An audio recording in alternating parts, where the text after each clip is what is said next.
Hey everyone, welcome back!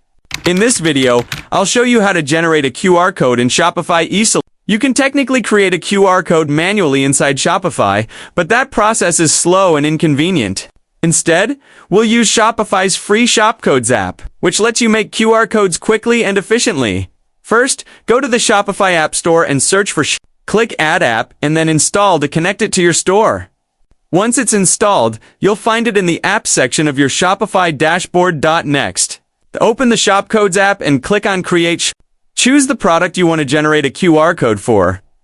After that, start customizing your QR code by setting the title, selecting the product, choosing the scan destination, and adding any discounts or help text if needed. When everything looks good, click Create. You'll see your QR code appear on the right side of the screen. Finally, click Download to save the image. You can now print it, share it, or use it offline to make shopping easier for your customers. And that's it.